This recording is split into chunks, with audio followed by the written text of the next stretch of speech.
નમસ્કાર નિર્માણ ન્યૂઝ સાથે હું છું યજ્ઞ સમાચારને જોઈએ વિસ્તારથી તો પૂર્વ પ્રદેશ પ્રમુખ અને કોંગ્રેસના નેતા અર્જુનભાઈ મોઢવાડિયાએ સરકાર પર વિવિધ મુદ્દે આકરા પ્રહારો કર્યા હતા, જેમાં તેમણે જણાવ્યું હતું કે કોરોના કાળમાં જે મફત રાશન વેચવામાં આવ્યું હતું જેને 3 લાખથી પણ વધુ પરિવારોએ લીધું ન હતું, તેમ છતાં રાજ્યની ભારતીય જનતા પાર્ટીની સરકાર મે-જૂન 2021 દરમિયાન 71 લાખ પરિવારોના 3.41 કરોડ લોકો એટલે કે અડધા ગુજરાતે મફત અનાજ ખાધું હોવાનું જુઠ્ઠાણું ચલાવી રહ્યું છે।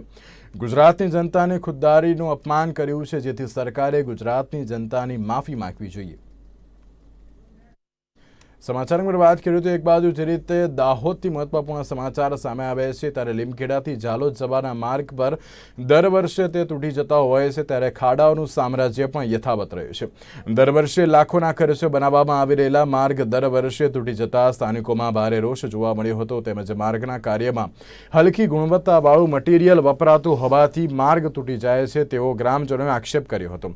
તેમજ જો કોઈ પણ મોટી દુર્ઘટના સર્જાય તો તેનો જવાબદાર કોણ? જ્યારે આ બાબતે લાગતા વળગતા અધિકારીઓનો સંપર્ક કરવામાં આવ્યો હતો, તેમણે આ સમગ્ર મામલે કોઈ પણ જવાબ આપવાનું ટાળ્યું હતું।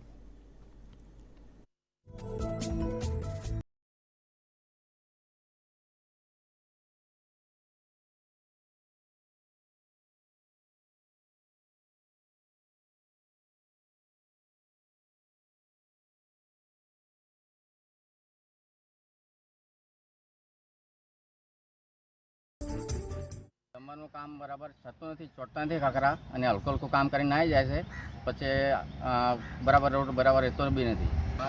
ડીસીપીનું સુધારવાનું તોડતાડનું ચાલે છે કામ। આ રોડનું કામ બરાબર નથી અને ગંદા પાણી જેવો છે, ત્યાં રોડ ટકે એવું લાગે છે। બિલકુલ આ પાણી જેવો ગમ્મર છે એટલે બરાબર નથી, એ ટકી શકે એવું નથી લાગતું। રોડ તો મજબૂત બનાવવા જોઈએ ને, 2 વર્ષ તો ચાલવો જોઈએ ને, આ તો 6 મહિનાની ચાલે ને આ તૂટી જવાનો છે।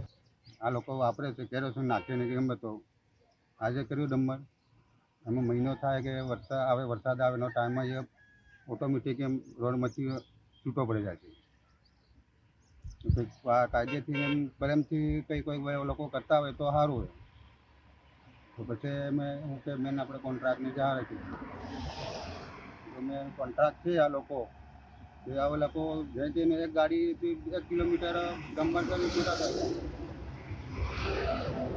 પૈસા બધા ગ્રાન્ટ ઉપાડ લે।